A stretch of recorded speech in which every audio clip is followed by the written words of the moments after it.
Hello everyone, आपका फिर से एक बार स्वागत है हमारे online learning platform BHU world में। तो आज मैं यहाँ पे आपके सामने आया हूँ 2019 का BHU BSc मैथ्स के पेपर का सलूशन लेके।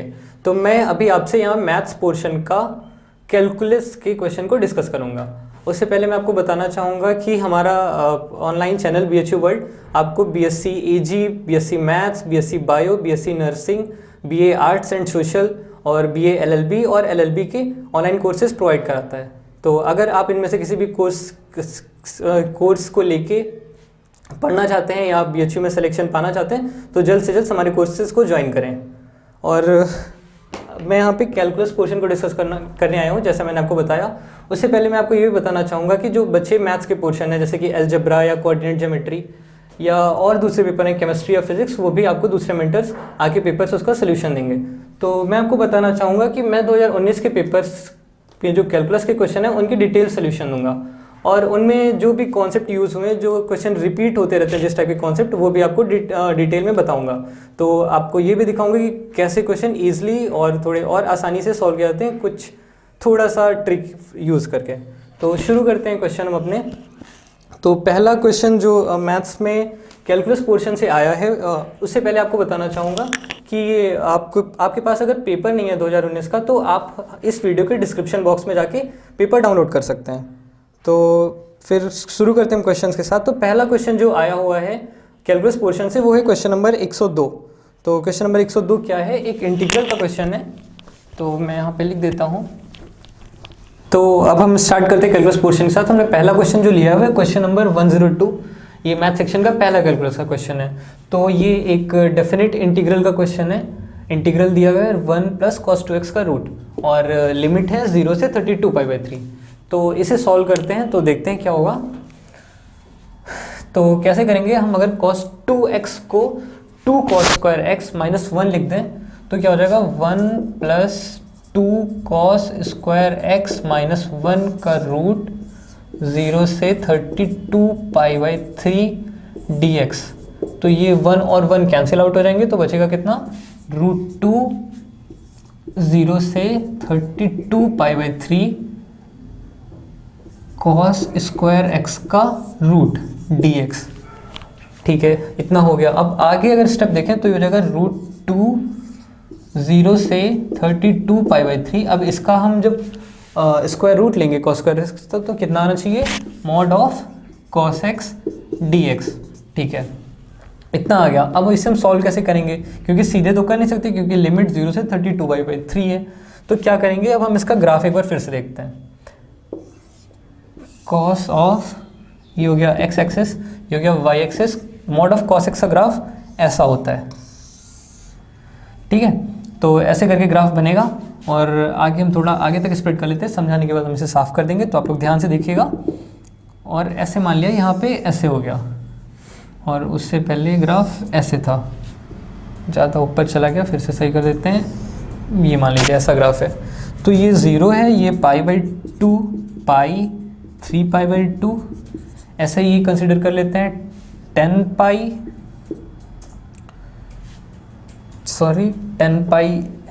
इधर मान लेते हैं। ये 10π हो गया, ये हो गया 31π/2 और या छोड़िए, आप सीधे इधर देख लीजिए 11π हो गया ये।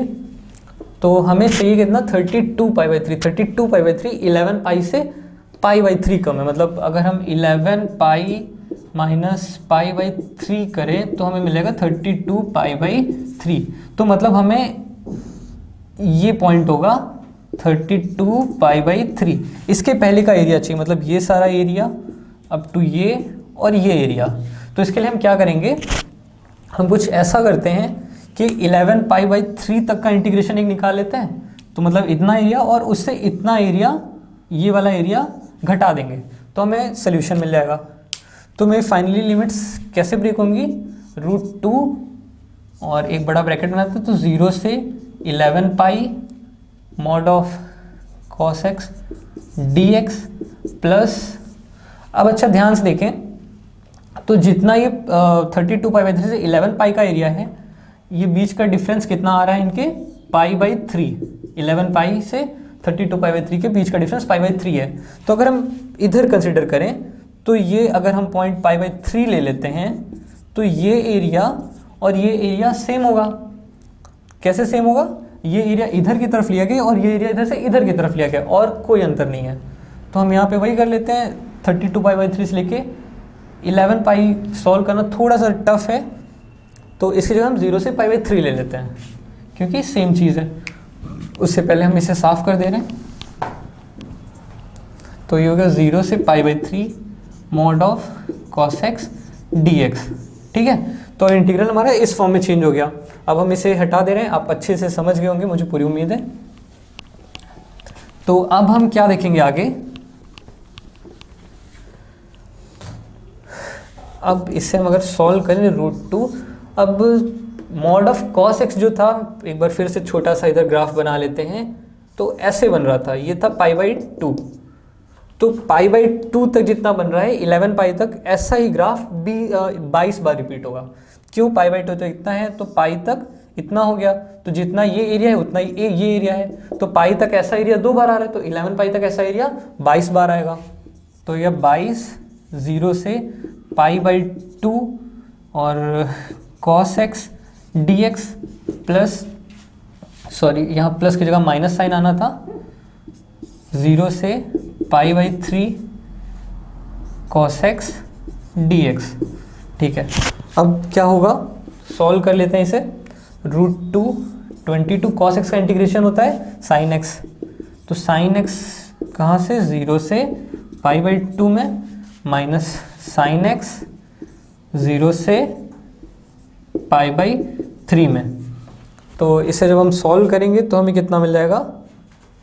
sin π/2 1, sin 0 0, तो बजाय 22√2 और sin π/3 मतलब √3/2 और sin 0 0, तो माइनस √3/2 इंटू √2, तो ये सॉल्व होकर मिल जाएगा 22√2 माइनस 3/2 का होल रूट। तो ये मेरा आंसर है और क्वेश्चन में ये आंसर दिया गया है सी ऑप्शन, तो ये इसका सल्यूशन हो गया। अब देखते हैं हम अगला क्वेश्चन। अगला क्वेश्चन जो कैलकुलस का आया हुआ है वो है, देखते हैं अभी कौन सा क्वेश्चन आया हुआ है। तो वैसे अगर इस क्वेश्चन की बात करें तो ये थोड़ा डिफ़िकल्ट क्वेश्चन था, आसान नहीं था। इसके लिए आपको पता होगा, जैसे कि अभी हमने यहाँ पे cos स्क्वायर x का रूट लिया, तो वो ना कि cos x आएगा, वो mod ऑफ cos x आएगा। तो इन छोटी छोटी चीज़ों का ध्यान रखना होता है पेपर में। ठीक है, तो अगला क्वेश्चन हम देखेंगे।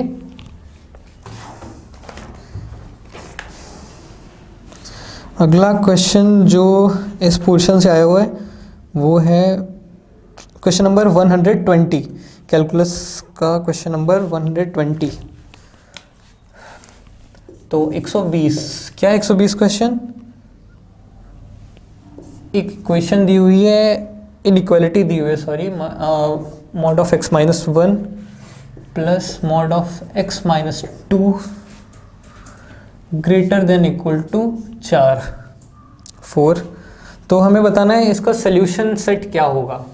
तो इसमें कोई एक पॉइंट नहीं मिलेगा, x की एक वैल्यू या दो वैल्यू नहीं मिलेंगी, इसमें पूरा में एक x का सेट मिलेगा। तो हम इसे कैसे सॉल्व करेंगे?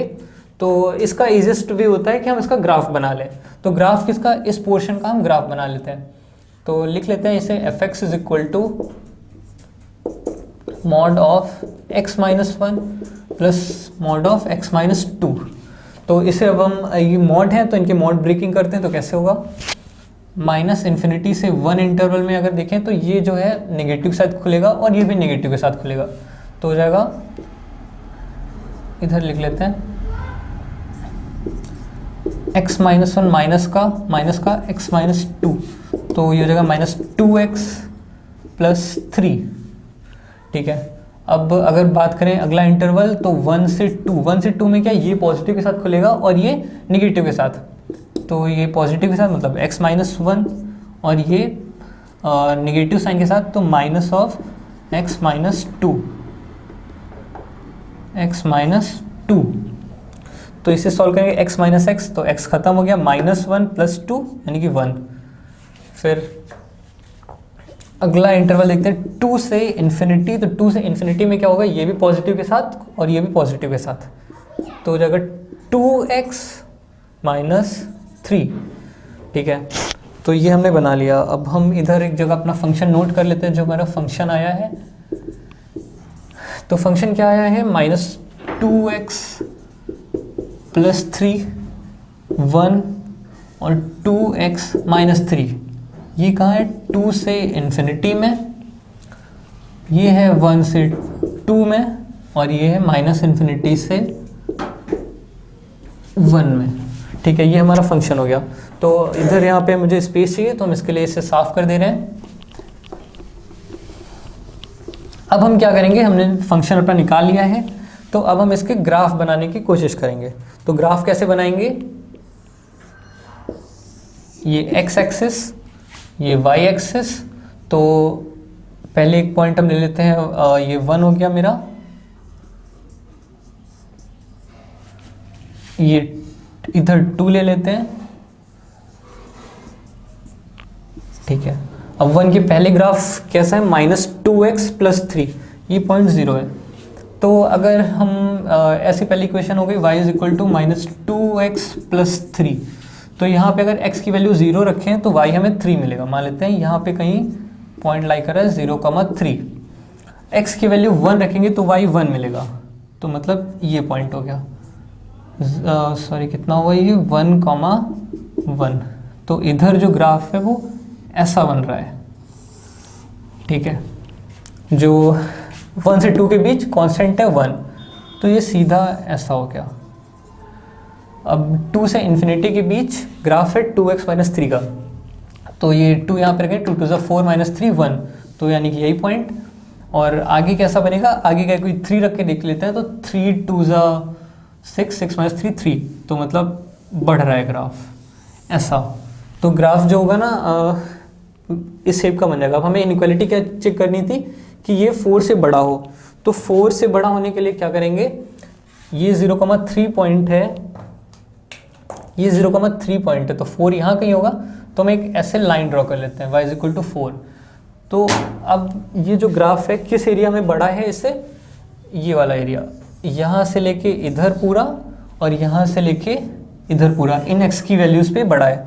तो अब हम अगर चेक करें कौन से पॉइंट पे, x इज इक्वल टू -1/2 पे, तो x की वैल्यू -1/2 इस इंटरवल में लाई करेगी। इस इंटरवल में अगर -1/2 रखेंगे फंक्शन में, तो क्या मिलेगा, -2 इंटू -1/2 प्लस 3, तो ये मिल जाएगा 4। ठीक है, तो मतलब -1/2 इधर मान लेते होगा -1/2, तो -1/2 पे वैल्यू में मिल गई 4, यानी कि -1/2, 4। इसके जितना हम पीछे जाएंगे ये वैल्यू हमें उतनी बड़ी मिलती रहेगी। तो एक तो हमें सेट मिल गया -∞ से -1/2।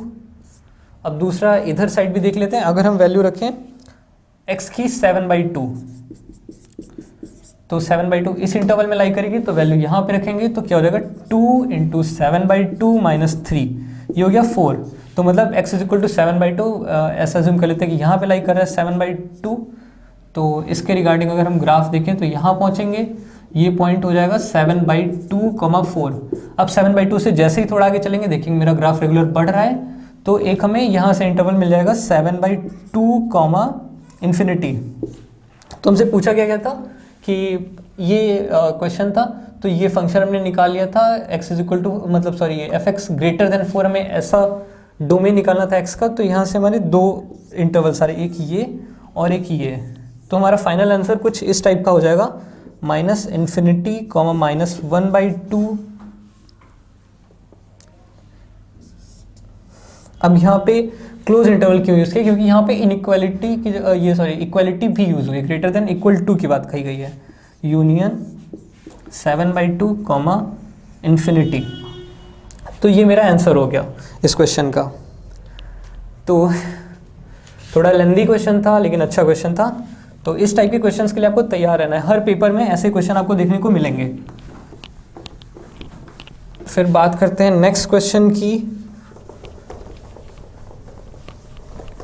नेक्स्ट क्वेश्चन जो पेपर में आया है वो है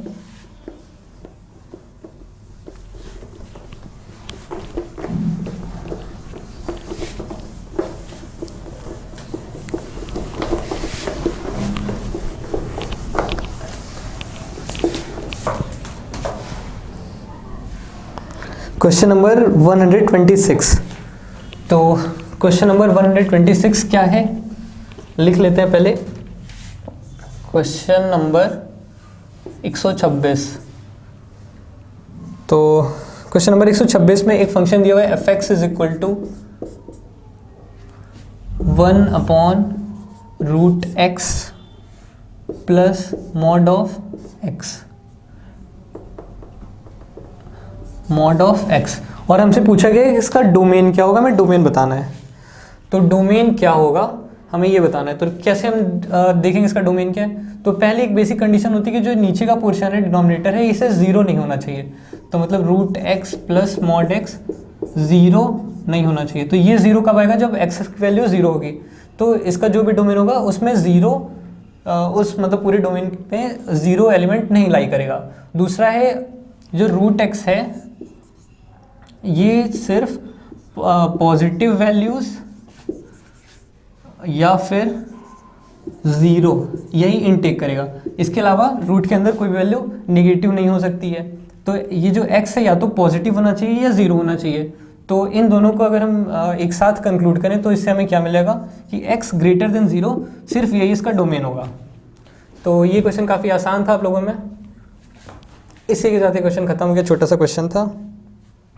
तो अब चलते हैं हम अपने अगले क्वेश्चन पे। अगला क्वेश्चन है क्वेश्चन नंबर 127 127। तो क्या है क्वेश्चन 127। एक फंक्शन दिया हुआ है f(x) is equal to 4 sin x minus 2x minus x cos x whole divided by 2 plus cos x। तो ये क्वेश्चन है और इसका डोमेन दिया गया है 0 से x 2 पाई, और पूछा गया है इस डोमेन में किस इंटरवल में ये फंक्शन डिक्रीजिंग है। तो ये हम कैसे सॉल्व करेंगे कि किस डोमेन मतलब इस डोमेन में किस पार्ट में फंक्शन डिक्रीजिंग है। तो उसके लिए हमें इसका डिफरेंशिएशन करना पड़ेगा। तो उससे पहले फंक्शन को थोड़ा सिंप्लीफाई करने की कोशिश करते हैं। तो कैसे कर सकते हैं देखते हैं। 4 sin x upon 2 plus cos x, इसे ऐसे लिख लेते हैं। और अगर यहाँ से हम x कॉमन ले लें तो यहाँ मिलेगा x 2 plus cos x upon 2 plus cos x. तो ये हो जाएगा 4 sin x upon 2 plus cos x minus x. तो ये हमारा f(x) कुछ इस टाइप का चेंज हो गया है। तो अब हमें क्या करना पड़ेगा, इसका डिफरेंशिएशन करना पड़ेगा। तो डिफरेंशिएशन कर लेते हैं। तो f' जो है वो आएगा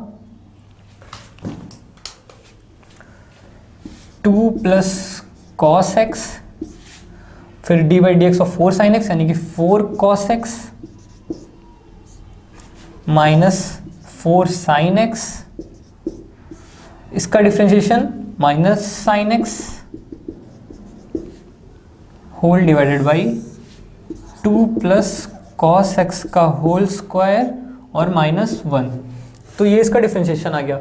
अब इसे थोड़ा सॉल्व करने की कोशिश करते हैं। तो मिल जाएगा 4 2 जा 8 cos x plus 4 cos square x plus 4 sin square x whole divided by 2 plus cos x का होल स्क्वायर माइनस 1। तो ये हो जाएगा 8 cos x plus 4 whole divided by 2 plus cos x का होल स्क्वायर माइनस 1। अब ये 4 कैसे बचा, हमने यहाँ से 4 कॉमन ले लिया तो cos square x plus sine square x 1 हो गया। तो ये मेरा इसका डिफरेंशिएशन आ गया। तो हम यहाँ पे कहीं पे लिख लेते हैं f' is equal to 8 cos x plus 4 whole divided by 2 plus cos x का होल स्क्वायर और माइनस 1। तो थोड़ा स्पेस चाहिए, इसके लिए बोर्ड साफ कर देते हैं। तो देखेंगे फिर आगे भी क्या करना है।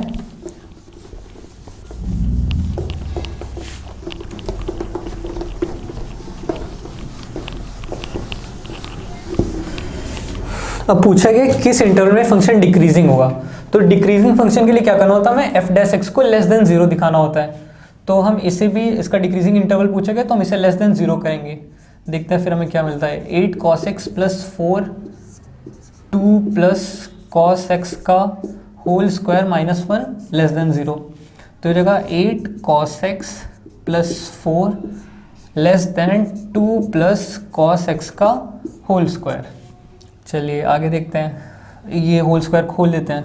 तो 8 cos x plus 4 less than 2 2 ज़ा 4 plus cos square x plus 4 cos x। तो यहाँ से 4 और 4 कैंसिल हो जाएगा और इधर बचेगा 4 cos x less than cos square x। चलिए अब हमें एक ऐसा इंटरवल ढूंढना है जिसमें cos स्क्वायर x से 4 cos x छोटा हो। और थोड़ा सिंप्लीफाई करने की कोशिश करते हैं, तो ऐसे लिखते हैं cos square x minus 4 cos x is greater than 0। cos x common ले लें तो cos x minus 4 greater than 0।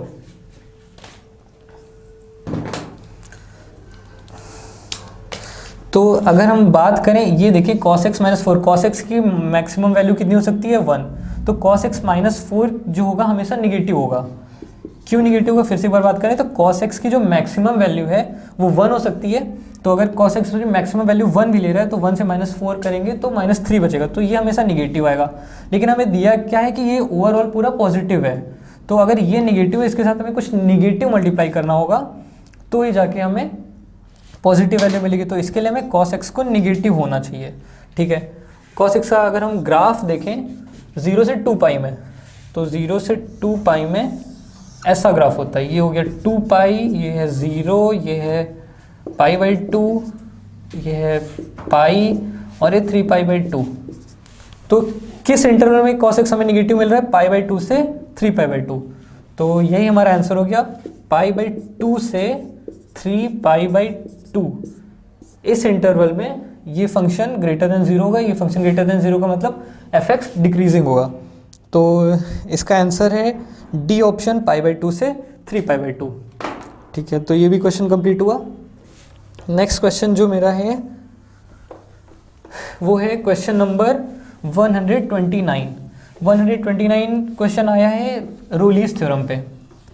तो देखते हैं, काफ़ी आसान क्वेश्चन है, बस उसके लिए आपको रोलीज थ्योरम पता होनी चाहिए। रोलीज थ्योरम के बेसिक्स क्या है आपको ये पता होने चाहिए।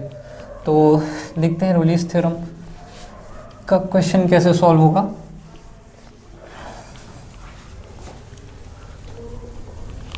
तो क्या क्वेश्चन है, अगला क्वेश्चन है क्वेश्चन नंबर 129। क्वेश्चन में दिया गया एक फंक्शन है fx is equal to x cube plus b x square plus a x,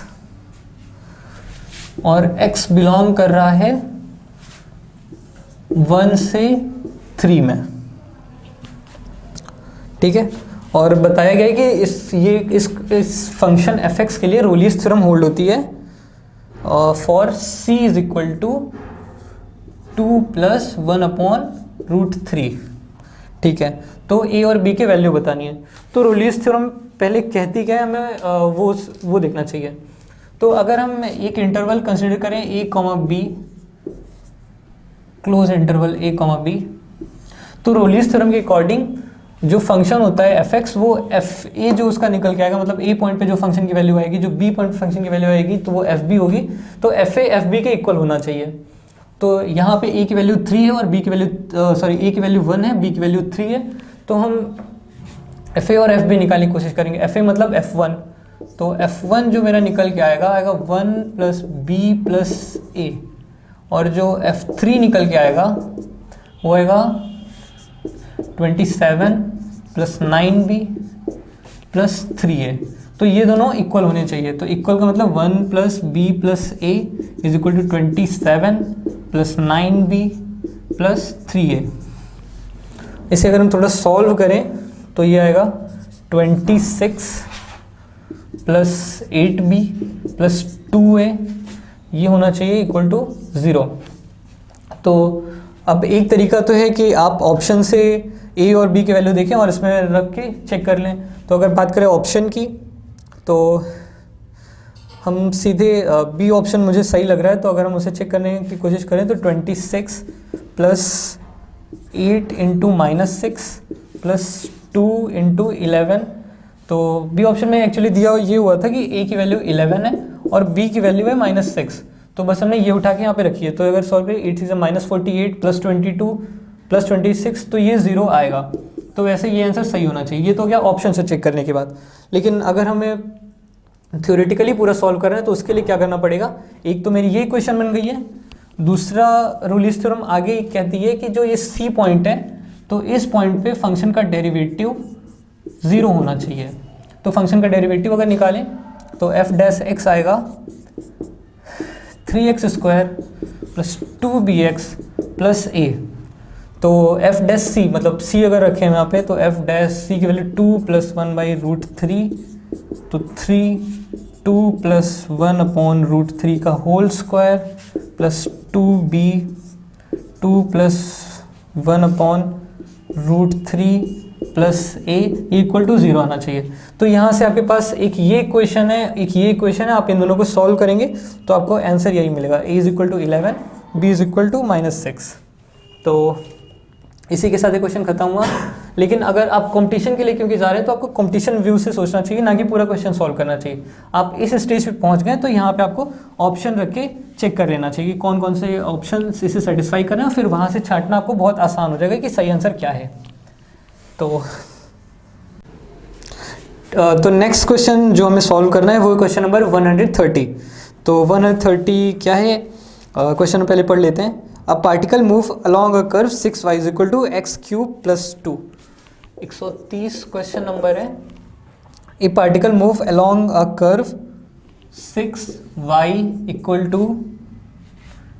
x³ + 2।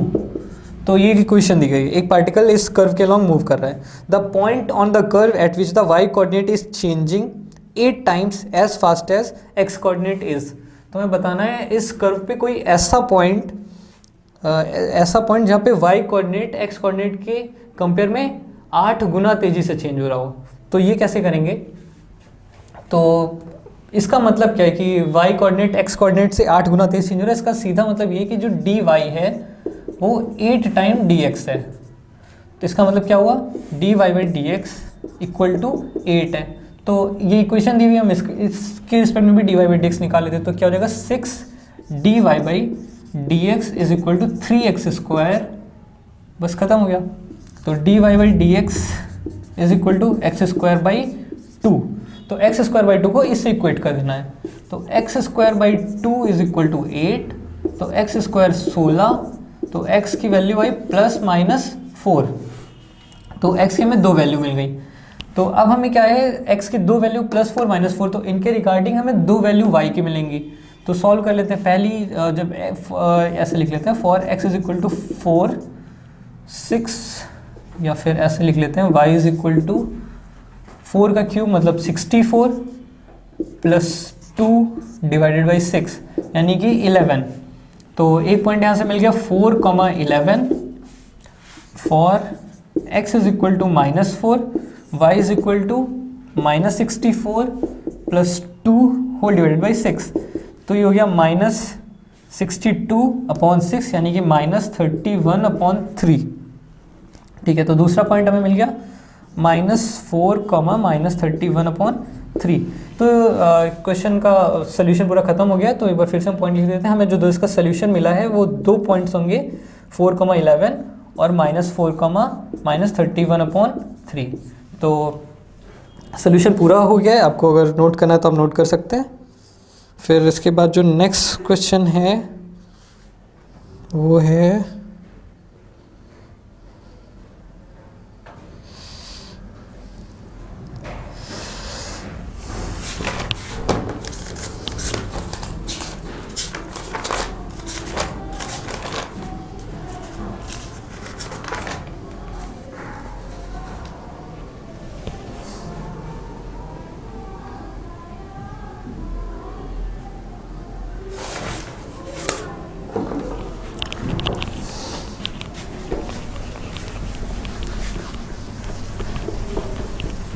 इसके बाद जो नेक्स्ट क्वेश्चन है वो है क्वेश्चन नंबर 131। तो 131 फिर से एक डिफरेंशिएशन का क्वेश्चन है। तो देखते हैं क्या है 131 में।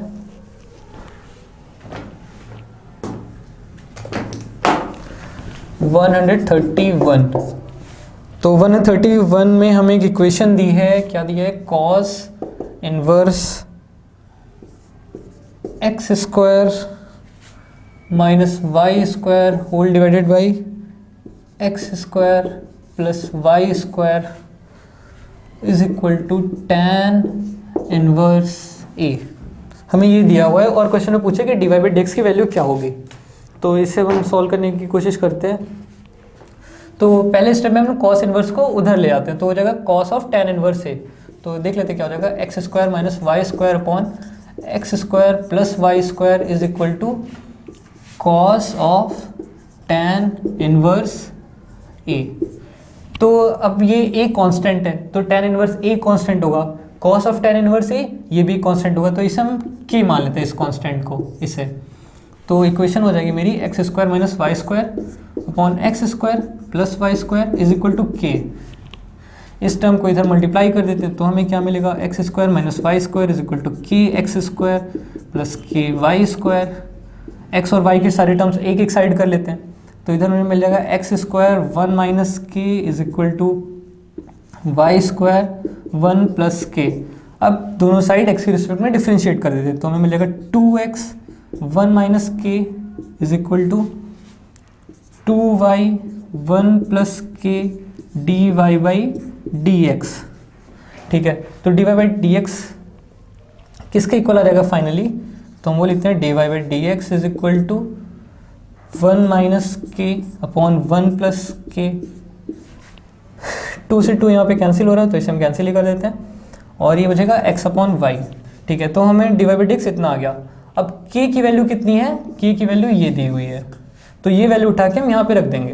तो इधर हम सॉल्व करते हैं यहाँ पे, तो d y by d x is equal to 1 minus x square minus y square upon x square plus y square upon 1 plus x square minus y square x square plus y square whole into x upon y.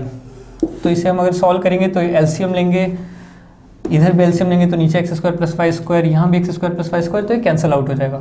तो ऊपर बचेगा x square plus y square minus x square plus y square whole divided by x square plus y square plus x square minus y square whole multiplied by x upon y. तो यहाँ पे ये cancel हो गया और यहाँ पे ये कैंसिल हो गया, तो बचा कितना 2y square upon 2x square into x upon y. ये कैंसिल हो गया, इधर से इसका स्क्वायर इधर से इसका स्क्वायर, तो यहाँ से मिला d y by d x is equal to y upon x. यही आपका फाइनल सोल्यूशन है इस क्वेश्चन का, और ये है ऑप्शन 4। तो आपको अगर क्वेश्चन नोट करना है तो आप नोट कर सकते हैं। अब जो हमारा नेक्स्ट क्वेश्चन है वो है क्वेश्चन नंबर 132।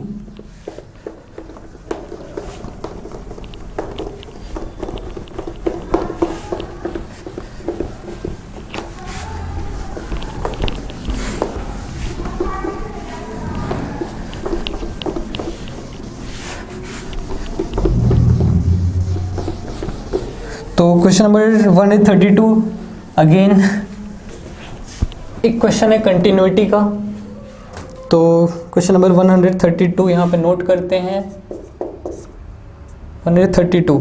तो उसमें एक फंक्शन फिर से दिया हुआ है f x is equal to x minus 4 upon mod of x minus 4 plus a plus b x minus 4 divided by mod of x minus 4 plus b, और इनके आगे लिखा हुआ है if x is less than 4, if x is equal to 4, if x is greater than 4। तो आप लोगों को पता होगा कि जहाँ पे हमें कंटिन्यूटी की बात करनी होती है वहाँ एक बहुत बेसिक सा प्रिंसिपल होता है कि LHL इक्वल टू फंक्शन की value at the point of continuity, मतलब यहाँ पे 4 है तो यहाँ F4 लेते हैं, इज इक्वल टू RHL। तो बस इन्हें हमें इक्वेट करना है और हमें अपना सोल्यूशन मिल जाएगा। तो F4 कितना हो जाएगा फंक्शन की वैल्यू 4 पे, मतलब a प्लस बी।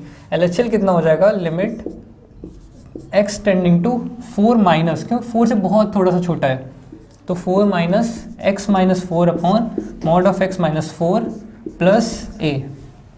तो इसे सॉल्व करेंगे तो ये x 4 से छोटा है तो ये मॉड निगेटिव वैल्यू के साथ खुलेगा और नीचे माइनस एक्स माइनस 4 जाएगा, ऊपर x माइनस 4 तो कट के -1, तो -1 प्लस a।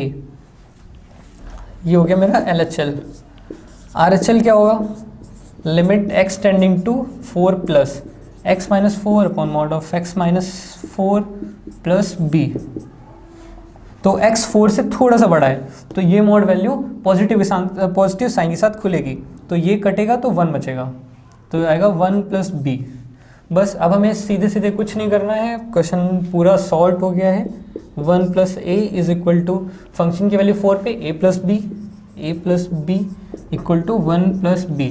अब इसे हमें सॉल्व कर लेना है। तो पहले अगर इस इक्वेशन को देखें तो यहाँ से हमें मिलेगा b इज इक्वल टू -1, फिर अगर इस इक्वेशन को देखें तो यहाँ से मिलेगा a इज इक्वल टू 1। तो मेरा सोल्यूशन है इसमें ऑप्शन के अकॉर्डिंग थर्ड ऑप्शन ये दिया हुआ है a is equal to 1, b is equal to -1, ये इसका सोल्यूशन है। तो आप लोगों को अगर ये क्वेश्चन नोट करना है तो आप लोग नोट कर सकते हैं। तो जो नेक्स्ट क्वेश्चन हम सॉल्व करेंगे वो क्वेश्चन है क्वेश्चन नंबर 145 और ये डिफरेंशियल इक्वेशन का क्वेश्चन है। तो क्या क्वेश्चन है, क्वेश्चन नंबर 145। इसमें की क्वेश्चन दी हुई है x minus sine y dy plus tan y dx is equal to 0 और साथ में एक छोटा सा स्टेटमेंट दिया गया कि y is 0 is equal to 0। इसका मतलब क्या है अभी हम देखेंगे। तो उससे पहले हम इसे सॉल्व करने की कोशिश करते हैं। तो इसे हम कैसे सॉल्व करेंगे, तो इसके लिए हम पहले dy से पूरी इक्वेशन को डिवाइड कर देते हैं। तो हमें इक्वेशन ऐसी मिलेगी x minus sine y plus tan y dx upon dy equal to 0। अब क्या करते हैं, इस चीज़ को हम इधर ले जाते हैं तो क्या हो जाएगा x minus sine y is equal to minus tan y dx upon dy। अब माइनस टैन वाई से पूरी इक्वेशन को डिवाइड कर देते हैं तो ये हो जाएगा, क्या हो जाएगा sine y upon tan y और sine y upon tan y minus x upon tan y is equal to d x upon d y. तो फिर से थोड़ा अच्छे से देखते हैं, d x upon d y plus x cot y is equal to sine y upon tan y हो जाएगा कॉस वाई। तो ये हमारी इक्वेशन हो गई। तो अब इस टाइप की इक्वेशन कैसे सॉल्व करते हैं, d x upon d y plus x कोई फंक्शन y का इज इक्वल टू फिर कोई फंक्शन y का, तो इसके लिए हमें इंटीग्रेटिंग फंक्शन निकालना पड़ता है IF। तो IF निकलेगा, इसे हम अगर p मान लें, इसे q मान लें, तो integration of e raise to power p dx, ये मेरा IF होता है इंटीग्रेटिंग फैक्टर। तो e की पावर p मतलब cot y, क्योंकि यहाँ पे y का फंक्शन है तो यहाँ पे x की जगह पे हम y लेंगे, तो cot y dy। cot y का इंटीग्रेशन होता है ln ऑफ साइन y, तो ये हो जाएगा e की power ln of sine y। तो ये हमें मिल जाएगा e की power ln of sine y, मतलब इधर ही लिख देते हैं आगे साइन y। तो ये हमें मिल गया इंटीग्रेटिंग फैक्टर। तो अब इसका सोल्यूशन क्या होगा, x into sine y is equal to, ये लिखा हुआ है कॉस y, इसे साइन में मल्टीप्लाई कर देंगे और इसका इंटीग्रेशन कर देंगे तो जगह x sine y is equal to, अगर 2 से मल्टीप्लाई कर दें और 2 से डिवाइड कर दें, यहाँ पे dy लिखा हुआ है, तो क्या हमें मिल जाएगा हाफ साइन 2y का इंटीग्रेशन। ठीक है, थोड़ा स्पेस कम है, यहाँ पे सॉल्व कर दें आगे। तो ये क्या हो जाएगा, साइन 2y का इंटीग्रेशन हो जाएगा माइनस कॉस 2y अपॉन 2, तो हो जाएगा x sine y is equal to half पहले से था, एक और हाफ आएगा तो हो जाएगा 1/4 और हो जाएगा cos 2y और यहाँ पे एक माइनस का साइन और साथ में प्लस एक कांस्टेंट c। अब हमें देखिए y 0 इज इक्वल टू 0, तो इसका मतलब क्या होता है at x is equal to 0 y की वैल्यू 0 है, तो जब हम x 0 रखेंगे तो y 0 आना चाहिए। मतलब आएगा, ऐसा ये स्टेटमेंट कहता है। तो यहाँ पे x की जगह पे 0 रखते हैं, y की जगह पे 0 रखते हैं, फिर देखते हैं क्या होता है। तो x की जगह पे 0 रखा तो ये टर्म 0 हो गया, ये है -1/4 cos 2y, मतलब y की जगह पे 0 रखेंगे तो cos 0 1 देगा, तो इंटू 1 प्लस सी, तो यहाँ से c आ गया 1/4। तो फाइनली इक्वेशन आ गई x sin y is equal to minus cos 2y/4 plus 1/4, या और अच्छे से लिखे तो x sin y is equal to 1 minus cos 2y divided by 4, या इसे लिख सकते हैं 1 माइनस कॉस 2y होता है 2 sine square y whole divided by 4। तो एक साइन y और ये कट गया, और ये 2 से ये कट गया, तो बचा कितना, sine y is equal to 2x, या y is equal to sine inverse 2x। तो ये इस क्वेश्चन का फाइनल सोल्यूशन हो गया। तो ऑप्शन के टर्म्स में ये दिया हुआ है ऑप्शन नंबर 4, 145 क्वेश्चन का option number 4 y equal to sine inverse 2x, ये इसका आंसर है। तो जिसे नोट करना है नोट कर ले और सोल्यूशन देख लेना। तो इस टाइप के क्वेश्चन एग्जाम में अक्सर पूछा जाता है जिसमें IF निकालना पड़ेगा। ठीक है, तो नेक्स्ट क्वेश्चन पे हम शिफ्ट होते हैं। नेक्स्ट क्वेश्चन है क्वेश्चन नंबर 146, जो अगेन एक डिफरेंशियल इक्वेशन का ही क्वेश्चन है। नेक्स्ट क्वेश्चन जो हमें सॉल्व करना है वो है क्वेश्चन नंबर 146, और ये अगेन एक डिफरेंशियल इक्वेशन का क्वेश्चन है। तो क्वेश्चन दिया हुआ है y minus x d y by d x is equal to 1 plus x square d y by d x. तो क्या करते हैं, डिवाई बाई डी एक्स के टर्म्स एक साइड कर लेते हैं, तो कर लेते हैं। अच्छा, y minus 2 is equal to x plus x square 2x square sorry, और dy बाई डी एक्स। यहाँ पर हमने क्या किया हुआ है, इसे x को उधर भेजा हुआ है, और ये 2x स्क्वायर का टर्म आएगा, dy बाई डी एक्स को कॉमन ले लिया तो इतना हमें इधर मिल गया है। ठीक है, तो अब क्या करेंगे हम, x प्लस 2x स्क्वायर से पूरे क्वेश्चन को डिवाइड कर देते हैं। तो हो जाएगा y upon x plus 2x square minus 2 upon x plus 2x square is equal to dy by d x. इसे फिर से एक सही फॉर्म में लिख लेते हैं, तो dy by d x minus y upon x plus 2x square is equal to minus 2 upon x plus 2x square, ये स्क्वायर लिखा हुआ है। तो अब यहाँ से हम क्या कंक्लूड कर सकते हैं कि ये dy by d x plus p y plus q का form sorry is equal to q का फॉर्म है। तो यहाँ से p हो जाएगा -1 upon x plus 2x square, और q हो जाएगा -2 upon x plus 2x square. तो अब हम निकालेंगे इंटीग्रेटिंग फैक्टर, यानी कि IF होता है e raise to power integration of p dx, यानी कि e की power integration of -1 upon x और x 1 प्लस 2x dx। तो ये मेरा IF सॉल्व होकर नियरली आ जाएगा 2x plus 1 whole divided by x। आप इसे सॉल्व करेंगे, पार्शियल फ्रैक्शन लगा के इंटीग्रेशन सॉल्व होगा, आपका IF इतना आ जाना आएगा। फिर अब IF हम यहाँ पे लिख लेते हैं, IF आया हुआ है 2x plus 1 whole divided by x। तो ठीक है, आगे हम सॉल्व करते हैं। तो क्या होता है आगे फॉर्मूला, y इंटू IF, यानी कि y into 2x plus 1 upon x is equal to q into IF, यानी कि -2 upon x 1 plus 2x into 2x plus 1 upon x। तो ये कैंसिल हो गया, तो ये आ जाएगा y 2x plus 1 upon x, एक साथ में प्लस c का टर्म भी आएगा और इसका इंटीग्रेशन होगा। तो यहाँ बचेगा कितना, -2 1 upon x square plus c। ठीक है, तो अब इस इंटीग्रेशन को हम अगर सॉल्व करें तो क्या हो जाएगा, y 2x plus 1 upon x, ये हो जाएगा 2 अपॉन एक्स प्लस सी। पूरी इक्वेशन को हम x से मल्टीप्लाई कर देते हैं, तो हमें मिल जाएगा y into 2x plus 1 is equal to 2 plus c x.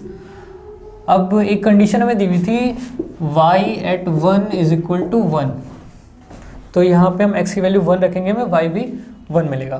तो x की वैल्यू 1 रखेंगे तो 2 1 3 और इंटू 3, तो 3 इज इक्वल टू 2 प्लस सी, तो c की वैल्यू 1 आ जाएगी। तो इसे उठा के इस इक्वेशन में फिर से रख देते हैं। तो y 2x plus 1 whole divided by x is equal to 2 upon x plus 1। तो ये मेरी फाइनल इक्वेशन तैयार हो जाएगी। अभी किस फॉर्म में आ रही है हमें ये थोड़ा देखना पड़ेगा।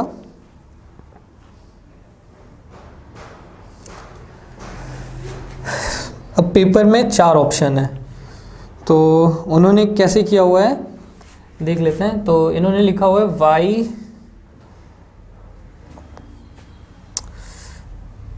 ओके थोड़ा और फर्दर में सॉल्व करना पड़ेगा।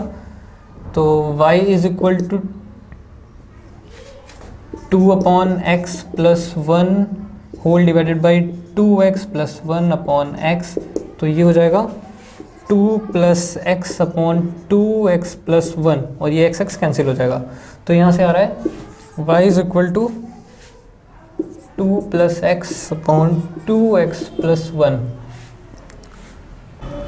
तो जो हमें पेपर में सोल्यूशन में पहला ऑप्शन दिया हुआ है वो क्या हुआ दिया है, इसे हम साफ कर देते हैं, थोड़ा बोर्ड पे मुझे स्पेस चाहिए।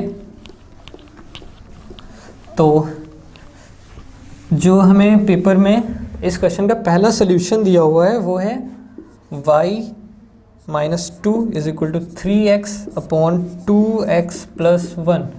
तो हम अगर 2 को उधर ले जाएंगे तो ये हो जाएगा 2 into 2x plus 1 plus, sorry यहाँ पे माइनस का एक साइन है, तो यहाँ minus 3x upon whole upon 2x plus 1, तो हो जाएगा 2 टू द 4x माइनस 3 यानी कि x plus 2 whole divided by 2x plus 1 y is equal to.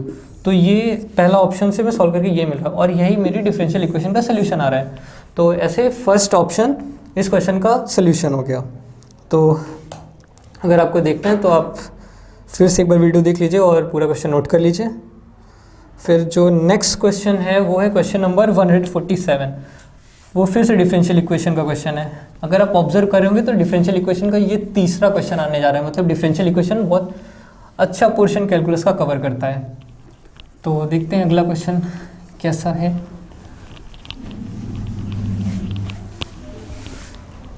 अगले क्वेश्चन में कहा हुआ है the differential equation of all circles touching the x axis at the origin is. तो अभी तक हमने क्वेश्चन जो पीछे किए उसमें डिफरेंशियल इक्वेशन दी थी, हमने उन्हें सॉल्व किया है, और अब जो क्वेश्चन आया है उसमें हमें डिफरेंशियल इक्वेशन बनानी है। तो क्या क्वेश्चन है the differential equation, question number है 147। तो the differential equation of all circles touching the x axis at origin. तो अगर हम ये ऐसे ग्राफ बना लें और एक्स एक्सिस को सर्कल ओरिजिन पे टच कर रहा होगा तो कुछ ऐसा होगा या ऐसा होगा या फिर नीचे ऐसा होगा। तो अगर हम इसे थोड़ा ऑब्जर्वेशन करें तो हम देखेंगे कि जो इसका सेंटर होगा वो वाई एक्सिस पे लाई करेगा। ये वाई एक्सिस है, ये एक्स एक्सिस है। तो अगर मान लेते हैं इसका जो सर्कल है वो सेंटर है 0,a टाइप का होगा, तो इस सर्कल की इक्वेशन अगर हम लिखें तो जाएगी x square plus y minus a का whole square is equal to radius कितनी होगी, क्योंकि एक्स एक्सिस वो ओरिजिन पे टच कर रहा है तो यही डिस्टेंस रेडियस हो जाएगी जो कि ए है, तो ए स्क्वायर। ये हमें इक्वेशन मिल गई। तो बस अब हमें इसे एक बार डिफ्रेंशिएट करना है, तो हम कर लेते हैं।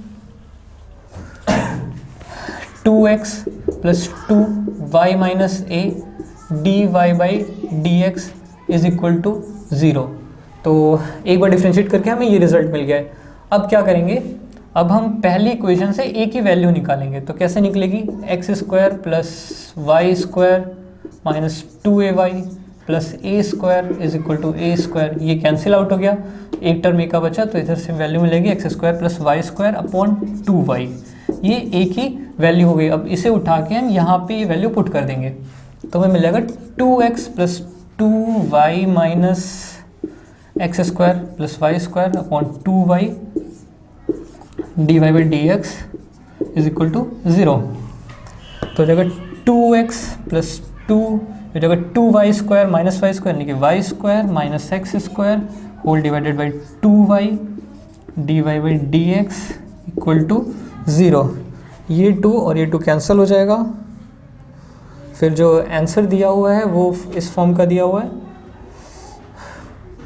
अगर हम इस टर्म को उधर ले जाएं तो हमें कुछ ऐसा मिलेगा 2x is equal to x square minus y square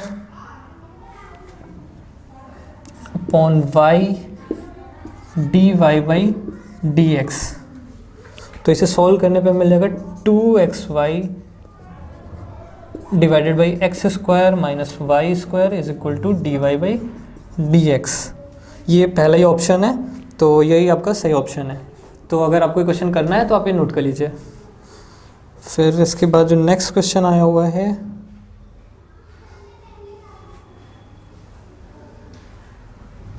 वो है क्वेश्चन नंबर 148, जो कि फिर से डेफिनेट इंटीग्रल का क्वेश्चन है।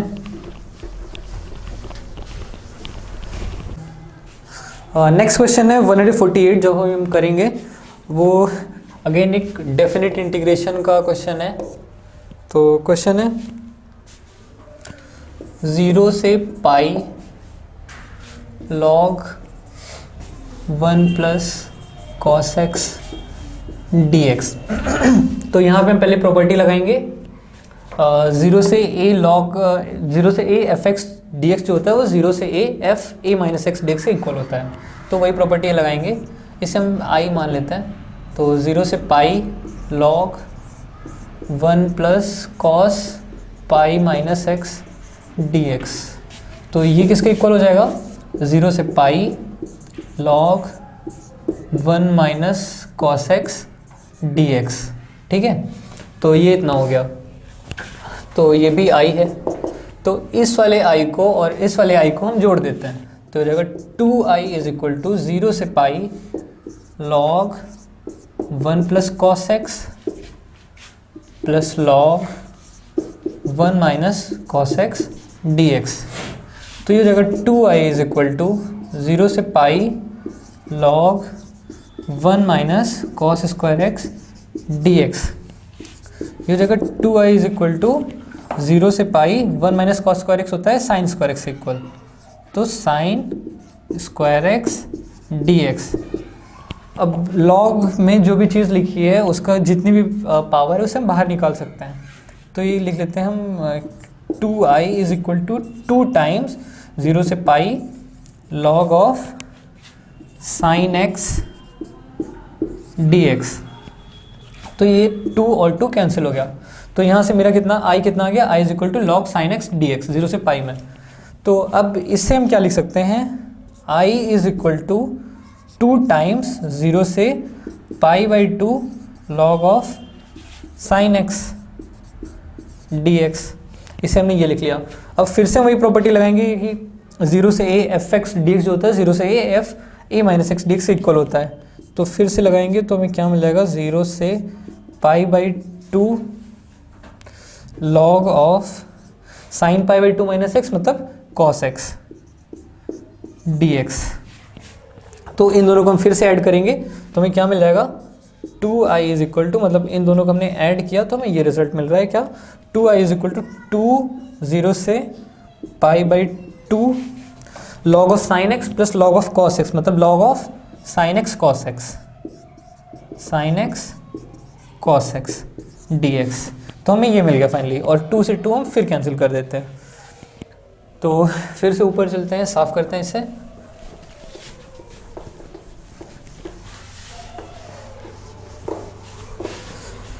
तो अब हम देखें तो हमें क्या मिला है? i इज इक्वल टू 0 से पाई बाई 2 लॉग ऑफ, अब ये साइन एक्स कॉस एक्स है, अगर इससे 2 मल्टीप्लाई करें और 2 डिवाइड करें तो हमें क्या मिल जाएगा ऊपर?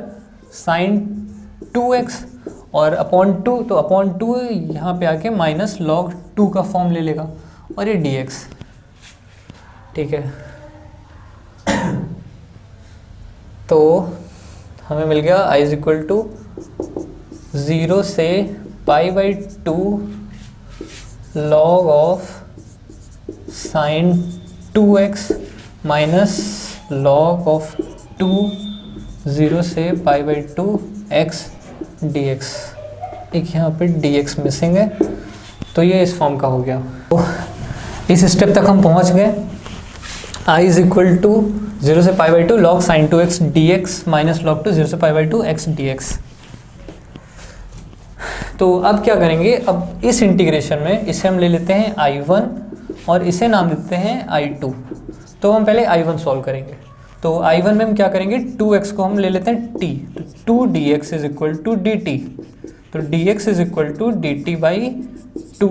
तो यहाँ पे अगर इसे रखें तो जब x 0 है तो t भी 0 हो जाएगा, जब x पाई बाई 2 है तो 2x मतलब t जो है 2x इक्वल तो 2 पाई बाई 2 मतलब पाई, और log ऑफ साइन 2x जगह t यानी कि साइन t और dt dx sorry dt by 2 के इक्वल था, तो एक हाफ का टर्म आ जाएगा। तो ये हो गया I1 के इक्वल। तो इधर का हम पोर्शन थोड़ा साफ कर देते हैं। तो I1 इज इक्वल टू हमें इतना मिल गया log of sine t dt। तो हमें I1 मिला half 0 to pi log of sine t dt। अभी बीच में एक स्टेटमेंट आया था, मैंने इरेज कर दिया है, तो उसमें क्या लिखा था, I इज इक्वल टू 0 से पाई log of sine x dx। तो अगर इसे देखें तो ये कितना है, 0 to pi log of sine t dt, और ये 0 to pi log of sine x dx, ये दोनों सेम है। तो I1 कितना हो जाएगा, हाफ ऑफ I2। तो यहाँ पे हम आगे स्टेटमेंट लिखते हैं I1 is equal to half of I, मतलब ये I है, ये चीज़ भी I हो गई, ये हाफ है तो हाफ ऑफ I। तो हमें यहाँ से एक ये क्लू मिल गया। चलिए ठीक है, तो इसे अब हम इरेज कर देते हैं, हमारे पास I1 वैल्यू मिल गई। अब हम I2 सॉल्व करने की कोशिश करते हैं। I2 आया हुआ था कितना, माइनस लॉग 2, और सॉरी यहाँ x नहीं, यहाँ पे 1 था, तो 1 का इंटीग्रेशन करेंगे x 0 से पाई बाई 2 में, तो हो जाएगा माइनस पाई बाई 2 लॉग 2। ठीक है, तो ये मेरा I2 आ गया। अब I किसके, I1 माइनस I2 के इक्वल है, तो यानी कि I is equal to I1 यानी कि हाफ I और माइनस पाई बाई 2 लॉग 2। तो हाफ I इधर जाएगा तो बचेगा half I is equal to minus pi by 2 log 2। तो ये 2 कैंसिल हो गया, I आ गया माइनस पाई लॉग 2, और ये है थर्ड ऑप्शन। तो जिस किसी के क्वेश्चन नोट करना है वीडियो रिमाइंड करके नोट कर सकता है, और ये इसका फाइनल सोल्यूशन है। तो इसके बाद नेक्स्ट क्वेश्चन पे शिफ्ट होते हैं। नेक्स्ट क्वेश्चन फिर से डेफिनेट का नहीं, इंडिफिनिट इंटीग्रल का है। तो देखते हैं इंडेफिनिट इंटीग्रल का क्वेश्चन। ये क्वेश्चन थोड़ा लंबा ज़रूर था, लेकिन अगला क्वेश्चन छोटा है, तो देखेंगे कैसे करना है। तो नेक्स्ट क्वेश्चन है इंडेफिनिट इंटीग्रेशन का। तो ये हो गया sine x plus cos x upon 1 minus sine 2x का रूट dx। ठीक है, तो अब अगला ये क्वेश्चन है। तो ये कैसे करेंगे, काफ़ी आसान क्वेश्चन है, बस पहले स्टेप में पूरा फॉर्मूलेशन इसका दिख जाएगा। 1 को लिख सकते हैं हम लोग क्या, sine square x plus cos square x, और साइन 2x को लिख सकते हैं minus 2 sign x cos x, और पूरे का अंडर रूट था ये, तो ये हो गया। तो ये किसकी आइडेंटिटी है, sign x minus cos x का होल स्क्वायर की। तो sign x plus cos x upon sine x minus cos x का होल स्क्वायर का अंडर रूट dx। तो स्क्वायर भी है रूट भी है, तो एक कैंसिल आउट हो जाएगा, तो बचेगा sine x plus cos x whole divided by sine x minus cos x dx। तो मेरा फाइनल इंटीग्रेशन इस फॉर्म में फॉर्मुलेट हो गया है। तो अब हम क्या करेंगे, हम यहाँ पे लिख लेते हैं जो इसका डिनोमिनेटर है sign x minus cos x, इसे हम ले लेते हैं t। तो इसका डिफ्रेंशिएशन करेंगे तो कितना हो जाएगा, कॉस एक्स और कॉस एक्स का माइनस आने, तो हो जाएगा plus sine x whole dx is equal to dt। तो ये देखिए sine x cos x dx, तो ये मिल गया dt, और upon sine x minus cos x ये t है। सीधे क्वेश्चन अब तो बहुत छोटा सा बचा, तो हो जाएगा ln t प्लस c। तो t की value ln of sine x minus cos x plus c। तो ये आसान सा क्वेश्चन था, बस पहले स्टेप में फॉर्मुलेशन करना था, उस पर आपको ध्यान देना पड़ेगा। फिर चलते हैं नेक्स्ट क्वेश्चन पे। तो नेक्स्ट क्वेश्चन हमारा लास्ट क्वेश्चन है मैथ सेक्शन का भी और कैलकुलस का भी। वो फिर से क्वेश्चन है इंडेफिनिट इंटीग्रल का। तो आप देख रहे होंगे इधर इंटीग्रल से काफ़ी क्वेश्चन आते हैं, डेफिनेट से तो खासकर। और डेफिनेट ये क्वेश्चन ज़्यादातर प्रॉपर्टी बेस्ड ही होते हैं, ज़्यादातर क्या सभी प्रॉपर्टी बेस्ड ही आते हैं। तो आपको प्रॉपर्टीज़ बहुत ध्यान से पढ़नी पड़ेंगी और उनके क्वेश्चन बहुत अच्छे से प्रैक्टिस करने पड़ेंगे। तो नेक्स्ट क्वेश्चन है 150, फाइनल क्वेश्चन। ये है log x upon 1 plus log x का होल स्क्वायर dx। तो आखिरी क्वेश्चन है log x upon 1 plus log x का होल स्क्वायर dx, और इसे हम सॉल्व करने की कोशिश करते हैं। तो सबसे पहले क्या करेंगे, ऊपर एक 1 ऐड कर लेते हैं और एक 1 सब्ट्रैक्ट कर लेते हैं। तो ये कुछ इस फॉर्म का हो जाएगा, log x plus 1 upon 1 plus log x का whole square minus 1 upon 1 plus log x का होल स्क्वायर, और ये dx, ये dx। तो ये देखिए ऊपर एक 1 प्लस log x और नीचे 1 प्लस log x का होल स्क्वायर, तो ये और ये टर्म कैंसिल हो जाएगा। तो ये बचेगा 1 upon 1 plus log x dx minus 1 upon 1 plus log x का होल स्क्वायर dx। तो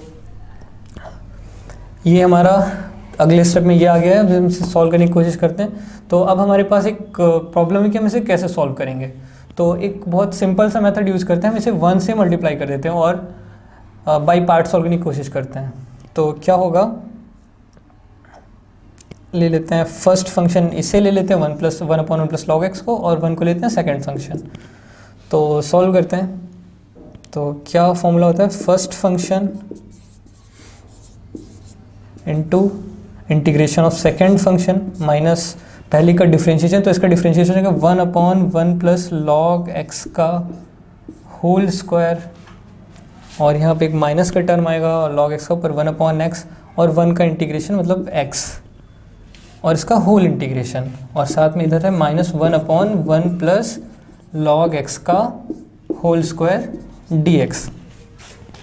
तो ये आ गया x upon 1 plus log x, और यहाँ x x कैंसिल आउट हो गया, तो ये बचा 1 अपॉन 1 प्लस log x का होल स्क्वायर का इंटीग्रेशन dx, और ये होगा negative 1 upon 1 plus log x का होल स्क्वायर dx। तो अगर हम ध्यान से देखें तो ये और ये सेम लिखा है, और ये पॉजिटिव साइन है और ये निगेटिव साइन है, तो ये दोनों कैंसिल आउट हो गए। तो बचा कितना resultant, x upon 1 plus log x और साथ में एक कांस्टेंट c। तो ये पहला ऑप्शन है इस क्वेश्चन का, तो यही सही ऑप्शन है। तो इसका सलूशन आप देख सकते हैं, आप नोट कर सकते हैं आपको करना है। तो इसी के साथ ये पेपर भी ख़त्म हुआ। तो इसमें कैलकुलस के कुछ 13-14 क्वेश्चन के आसपास थे। तो हर पेपर में आपको ऐसे ही 15 क्वेश्चन के आसपास कैलकुलस क्वेश्चन देखने को मिलेंगे, जिसमें से आप अगर देखिए मेजर पोर्शन इंटीग्रेशन और डिफरेंशियल इक्वेशन कवर करता है। तो इसी के साथ कैलकुलस पोर्शन ख़त्म हुआ, और अब रही बात अलजेब्रा और कोऑर्डिनेट वाली पोर्शन की, तो वो दूसरे मेंटर्स आपको आके वो भी सॉल्व कराएंगे। आज की वीडियो में बस इतना ही। अगर आपको वीडियो पसंद है तो लाइक करें, हमारे चैनल को सब्सक्राइब करें, और अगर आपको आगे कुछ और भी जानना है तो कमेंट करके हमारे सेक्शन में ज़रूर बताएं। और थैंक यू।